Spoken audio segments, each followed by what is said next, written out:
किसी महान आदमी के मुंह से मैंने ये सुना कि युद्ध में उतने सेना के जवान नहीं मरते हैं जितने भारत के अंदर पुलिस वाले समाज सेवा करते हुए मर जाते हैं। पहली बात तो आपको बता देना चाहूंगा कि देश में सेना के जवान मरते नहीं, शहीद होते हैं। आप गूगल पे भी सर्च मारोगे, वो भी बताएगा कि सेना के जवान कभी मरते नहीं, शहीद होते हैं।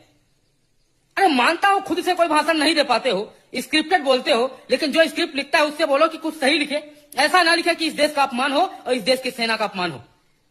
इतनी बात दिमाग में अपने याद रखो, भर के रखो कि सेना के जवान मरते नहीं, शहीद होते हैं। अपनी वोट बैंक के लिए तुम कुछ भी करोगे, वोट भरने के लिए तुमने सेना के जवानों को पीछे छोड़ दिया।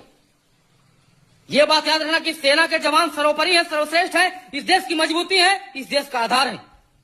भारतीय सेना सर्वोपरि है और तुम उस सेना को पीछे छोड़ करके दूसरा ड्रामा खेल रहे हो वोट बैंक भरने के लिए। आपको शर्म आनी चाहिए। मानता हूं कोई नॉर्मल से आदमी से गलती हो सकती है, लेकिन आप तो इस देश के लीडर हैं।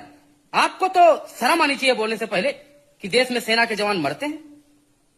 धर्म के नाम पे, हिंदू मुस्लिम के नाम पे तुम राजनीति करते ही थे, लेकिन तुम सेना के जवानों के ऊपर राजनीति करने लगे।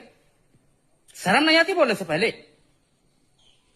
देश की सेना, भारतीय सेना सर्वश्रेष्ठ है और उससे बड़ा कोई भी नहीं है। चाहे कोई भी बड़ा मादरचोद नेता हो, चाहे कोई सरकारी अधिकारी हो, भारतीय सेना से बड़ा कोई भी नहीं है। इतना दिमाग में अपने डाल के रखो। अपनी वोट बैंक भरने के लिए तुम कुछ भी करो, गाड़ मराओ, लेकिन भारतीय सेना का अपमान मत करो, जो इस देश की रक्षा के लिए एनी टाइम बॉर्डर पे खड़ी है अपनी जान देने के लिए।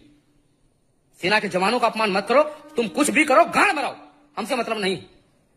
जय हिंद, जय भारत, इंकलाब जिंदाबाद।